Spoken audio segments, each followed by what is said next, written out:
जैसा कि आप सभी को मालूम हो, कस्टम्स में पहले मैनुअल बॉन्ड सबमिट की जाती थी और एक्सेप्ट की जाती थी। अब सरकार ने ऑनलाइन ई बॉन्ड शुरू किया है, जिसे single unified multipurpose electronic bond in customs एकल अनुबंध दिया गया है। और अब जो भी मैनुअल बॉन्ड होगी वो समाप्त हो जाएगी और ऑनलाइन ही सबमिट किया जाएगा। तो सबसे पहले जो दो बातों का ध्यान रखना है, एक जो सर्कुलर कस्टम की तरफ से निकाली गई circular number 4/2025 dash customs dated 17/2/2025 अर्थात सर्कुलर नंबर 4/2025 कस्टम्स दिनांक 17/2/2025। तीसरा एक user manual, latest user manual 29/5/2025 का आ गया है regarding E bond management and linking of E bank guarantee to the E bond. ये सब चीज को अच्छे से आप एक बार गो थ्रू हो जाए, पढ़ लें, जिससे आपको काफी कुछ समझ में आ जाएगा। आप स्क्रीन पर देख सकते हैं ये दोनों, ये सर्कुलर नंबर 4/2025 कस्टम्स है, डेटेड 17 फरवरी 2025 है। सब्जेक्ट आप देख सकते हैं single unified multipurpose electronic bond in customs एकल अनुबंध, और इसमें यह बताया गया है काफी कुछ। दूसरी तरफ आप देख सकते हैं जो e bond management and linking of E bank guarantee to the e bond और on ICEGATE user manual 29/5/2025। ये दोनों चीज आपको गूगल पर सर्च करके मिल जाएगा। दोनों चीज आप डाउनलोड करके अच्छे से इसको पढ़ लें, पढ़ करके बहुत कुछ आपको समझ में आ जाएगा। अब हम चलते हैं कि ये अभी शुरुआत है, तो शुरुआत में कुछ दिक्कतें आ सकती हैं, लेकिन इसे हमें और आपको मिलकर के सफल बनाना होगा। सबसे पहले ऑनलाइन सबमिशन करने से पहले आप जो भी डाटा है उसको अपडेट कर लें, जैसे डिजी लॉकर का अपडेशन, आधार का अपडेट और अपने कंपनी के डिटेल्स को जहां जहां भी हो वो अपडेट कर लें, नहीं तो उसमें सबमिशन में दिक्कत आ सकती है। अब चलते हैं, अभी देखा गया, जो मैं कोई आधिकारिक दावा नहीं करूंगा, ये एक जो मेरे 2-3 महीने की पोस्टिंग के दौरान जो भी मुझे अनुभव हुआ, एक्सपीरियंस हुआ, उसको मैं सिर्फ एक सूचना की तरह शेयर करना चाहूंगा। तो अभी तक मैंने जो देखा कि लोग मैनुअल बॉन्ड को भी उस पर अपलोड कर दे रहे हैं। मैनुअल बॉन्ड अपलोड नहीं करना है। क्यों? ये इसमें आप देखेंगे यूजर मैनुअल पे तो बेनिफिट्स, आपको ये जो सर्कुलर है उसमें बेनिफिट्स लिखा हुआ है 4.1 पेज नंबर पे, sorry para 4.1 4.3 page 2 of circular. इसमें आप देखेंगे तो इसके बेनिफिट भी लिखा हुआ है कि इसमें ना तो नोटराइज की जरूरत पड़ेगी, ना ही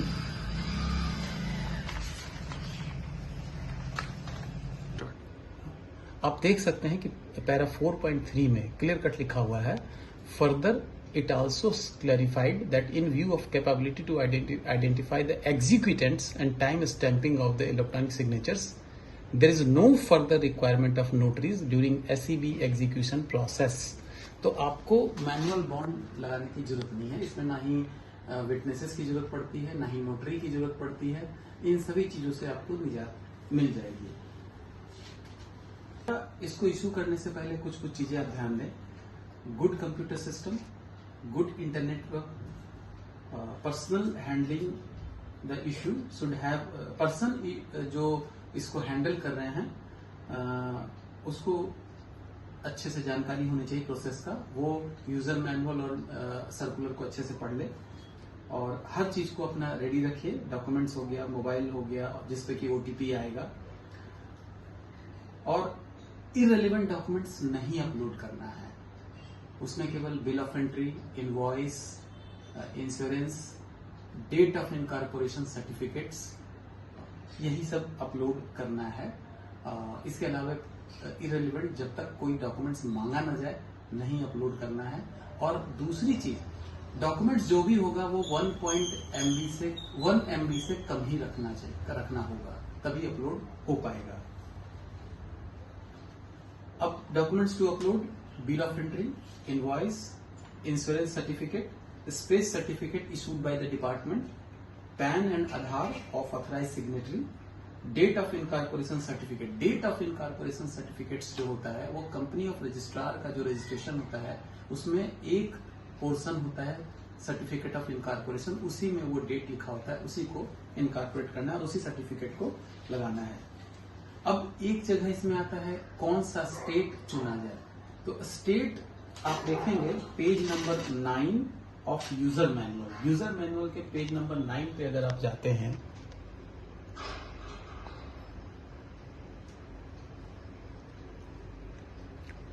तो ये अगर आप देखेंगे इंपॉर्टेंट नोट लिखा हुआ है 4.1 एंटिटी डिटेल्स में बी में जाएंगे। बी के नीचे जो इंपॉर्टेंट नोट्स लिखा हुआ है इसमें आप पढ़ेंगे तो क्लियर कट लिखा हुआ है कि state it may be noted that the state being selected can either be where the registered office of the entity is located or the customs location being selected by the user in the e-bond details tab and consequently the approving officer is located। तो इसमें state की या तो आपका office जहां registered है उसको भी सिलेक्ट कर सकते हैं, अगर वो स्टेट से एनी एसएन का स्टैंप ड्यूटी से रिलेटेड अभी एग्रीमेंट नहीं है तो दिल्ली भी आप चूज कर सकते हैं क्योंकि आपका लोकेशन दिल्ली कस्टम ऑफिसर हो सकता है।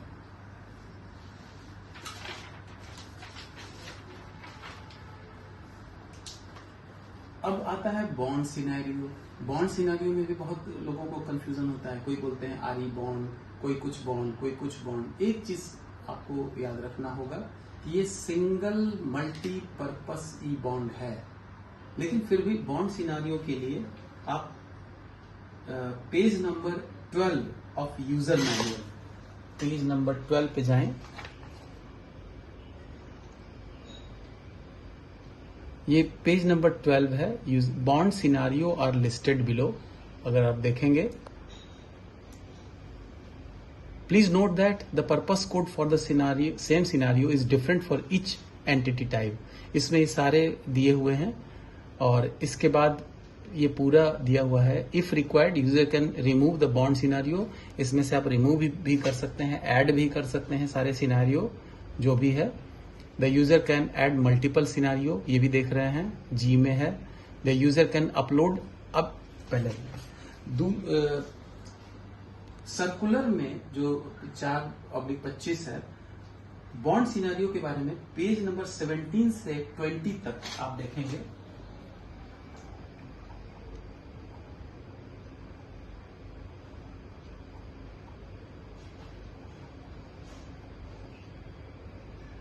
ये 17 से एनेक्सर एफ है, list of scenarios with purpose code.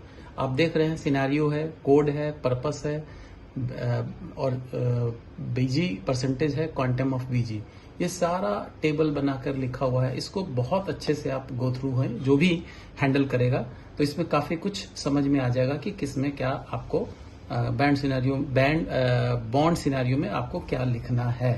और उसके अलावे थोड़ा पहले जाएंगे तो उसमें बॉन्ड के बारे में भी पेज नंबर 8 से बहुत कुछ लिखा हुआ है। ये एनेक्सर सी है, format for all India single multipurpose electronic bond. ये पेज नंबर 7 से लेके आप पढ़ लें, काफी कुछ लिखा हुआ है बॉन्ड के बारे में। इससे काफी कुछ आइडिया मिलेगा आपको कि कौन से बॉन्ड सिनारियो, कौन से बॉन्ड किस रूप में होगा। 7 से लेकर 12 तक, 7 से लेकर 12 तक। इवन और भी आगे जाए तो supplementary bond for addition of new events है। तो टोटल आप देखेंगे 16 पेज नंबर 16 तक और फिर पेज नंबर 17 से चल रहा है जो वो पूरा सिनारियो लिखा हुआ है। तो इन दोनों में यानी कि बॉन्ड सिनारियो के लिए एंड पर्पस के लिए page number 12 of user manual and page number 17 to 20 circular 4/25। अब आता है फॉर्मेट। तो page number 7 of circular 4/25।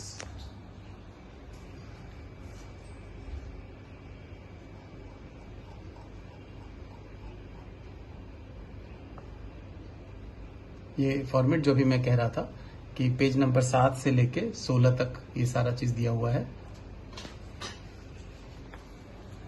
Model form of BG page number 23 से 25 तक सर्कुलर 4/25 का जो अभी मैंने बताया आपको। और details of beneficiary bank for sending the details of BG under SFMS platforms page 25 और 26 पे ऑफ द सर्कुलर, जो कि अभी मैंने दिखाया आपको। एक बार फिर से देख सकते हैं 25 और 26।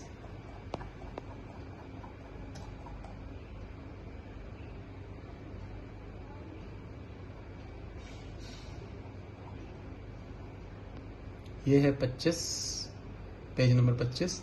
इसमें आप देख सकते हैं कि फॉर्मेट बिना the details of beneficiary bank for sending details of BG under SFMS platform is furnished below. ये है, तो पेज नंबर 25 देख सकते हैं आप। 26 में भी देख सकते हैं advisory for applicant and its BG issuing bank branch not the integral part of the paper BG as above. ये है the detailed list of info to be provided by the user to create an EBG। Page 30 of user manual। Page 30 user manual पे आ जाए।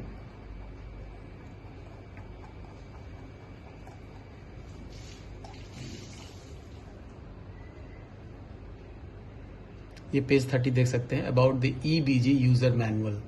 EBG यानी bank guarantee, उसका पूरा यहां से शुरू है 30 पेज पे। इसमें basically importer exporter code of the applicant entity, e-bond number to be linked with the EBG, PAN of the authorized signatory। तो ये 3 चीजें उसमें रिक्वायरमेंट होंगी। लिंकिंग विथ फिजिकल बीजी, अभी इससे पहले फिजिकल बैंक गारंटी को हम बॉन्ड के साथ लिंक नहीं करने की सुविधा थी अपने इस मॉडल पे। लेकिन अब ये भी सुविधा उपलब्ध कर दी गई है और ये यूजर मैनुअल के 34 नंबर पेज पे, 34 नंबर पेज पे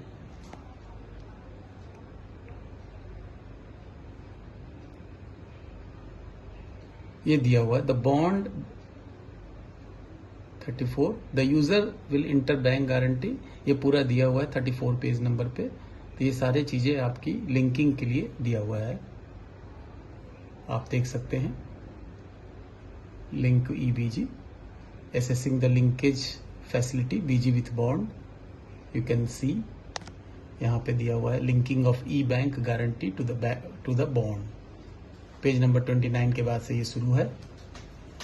उम्मीद है कि आप लोगों को ये थोड़ी बहुत गाइडेंस पसंद आई होगी। इन चीजों में दो तीन बातें फिर से ध्यान में रखने वाली है कि आप अपने डेटा को तुरंत अपडेट करें। आधार, डिजी लॉकर और कंपनी से रिलेटेड डेटा, इन सभी को अपडेट रखें। प्लस जो ऑथराइज सिग्नेटरी है उसके डिटेल्स को भी अपडेट रखें। अभी मैंने देखा कि जो मोबाइल नंबर अवेलेबल था, एप्लीकेशन जो सबमिट हुआ था, जब मैंने उनको कांटेक्ट किया कुछ वेरिफिकेशन के लिए, तो मोबाइल नंबर एक्स एम्प्लॉय का था।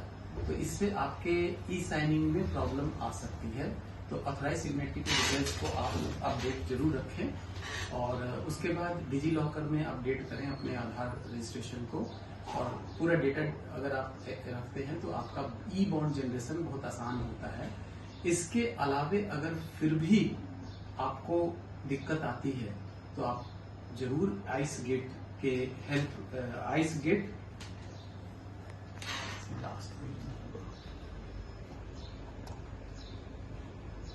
आप इस पेज पे देख सकते हैं। अगर कोई समस्या आती है तो ये ice get help desk @icegate.gov.in पे अपने मेल करके टिकट रेज कर सकते हैं। ये customer care toll free number है, इस पे फोन करके बात करने की कोशिश करें, आप अपनी समस्याओं को बताएं, ताकि इससे क्या होगा कि आपकी समस्याएं जो भी होंगी उनको हल करने का प्रयास किया जाएगा। और बस यही था। उम्मीद है आपको ये वीडियो पसंद आएगा और आपको सुविधा मिलेगी। फिर से मैं कहूंगा कि यूजर मैनुअल और जो सर्कुलर है उनको अच्छे से पढ़ें, अपने आप को अपडेट रखें, पढ़ें, फिर आप अपने आप को सबमिशन के लिए तैयार करें। धन्यवाद आपका इस वीडियो को सुनने के लिए। उम्मीद है हम और आप सब मिल करके भारत सरकार के इस अभियान को सफल बनाएंगे और इससे हमें काफी कुछ सुविधाएं मिलने शुरू हो जाएगी। धन्यवाद।